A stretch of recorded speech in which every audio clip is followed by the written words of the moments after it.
Alright, I've had a follower on TikTok ask me for some tips on how to improve his break. I am by no means an expert, but here are some things that work for me. So first and most importantly, you want to make sure that you have all of the balls in the pack locked nice and tight.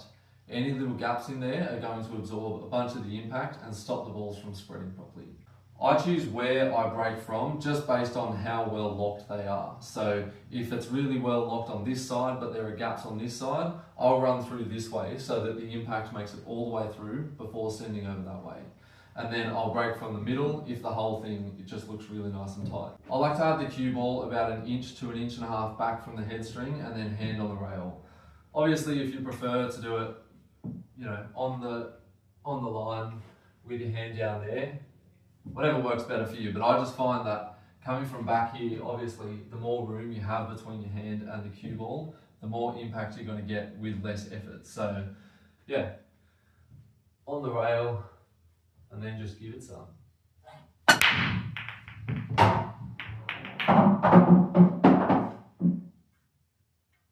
Backspin if you want the cue ball here, topspin if you want the cue ball there, and center of the ball if you want it around the middle of the table.